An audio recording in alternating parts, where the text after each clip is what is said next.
Hi, my name is Mariko Berg and I'm a realtor with BRIDGEWELL Real Estate Group here in Coquitlam, British Columbia, Canada. And today this vlog is going to be focusing on the contract of purchase and sale in British Columbia.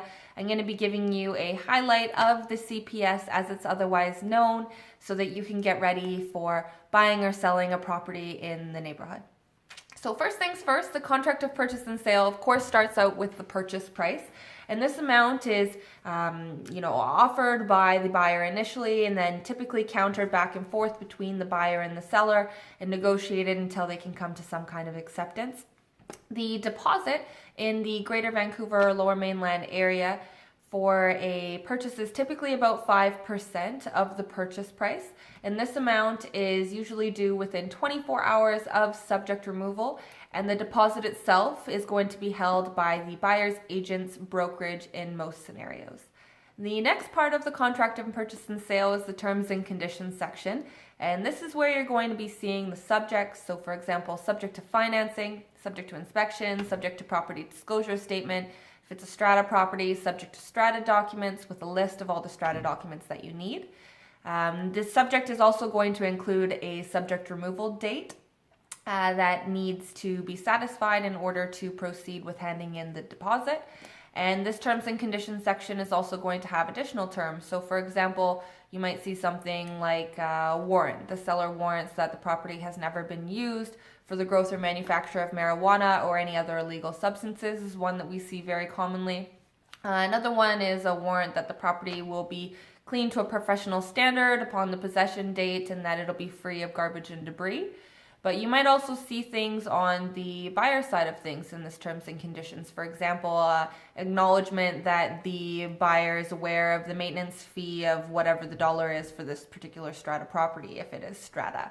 So the terms and conditions section can be quite lengthy, and it is written up by the buyer's agent. And of course, a good buyer's agent will typically have more warrants and more subjects to make sure that the buyer is protected. And so it's very important that you do choose the right agent. And that also goes for the selling side as well, as we often see, listing agents that are experienced adding in additional terms just so that their seller is protected. So agency is very, very important when it comes to the contract of purchase and sale, and make sure that you have a proper experienced agent that you can trust working for your side, regardless of whether you're on the seller or the buyer's side.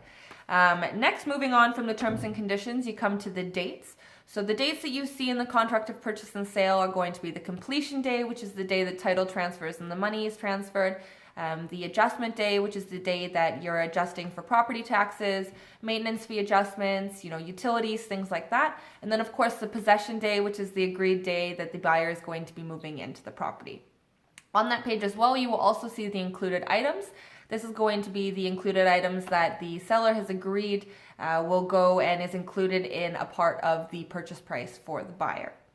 The next section you're going to see is the agency section, which I kind of briefly touched on already, but you're going to want to make sure that the listing agent is representing the seller and not representing the buyer as well, that the buyer has their own agency. So essentially that both the seller and the buyer have proper representation when it comes to the purchase and the sale of the property. The next section is going to be the expiry of the contract. So this date is set by the buyer. It's a date and a time. And basically all of the negotiations, if any negotiations do end up happening, need to be done by that date because the contract will be expired by the time that the expiry runs out, of course.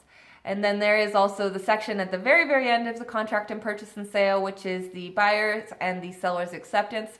Hopefully you can come to an acceptance if you're looking to purchase a property, if you're looking to sell a property, and you can move forward with collecting the deposit or giving the deposit depending on which side you're on, and moving forward with the completion and at the end of the day, the possession day. So if you do have any questions about the contract of purchase and sale, again, it is very important that you have the proper agency and that you have the right people that have experience in contract knowledge.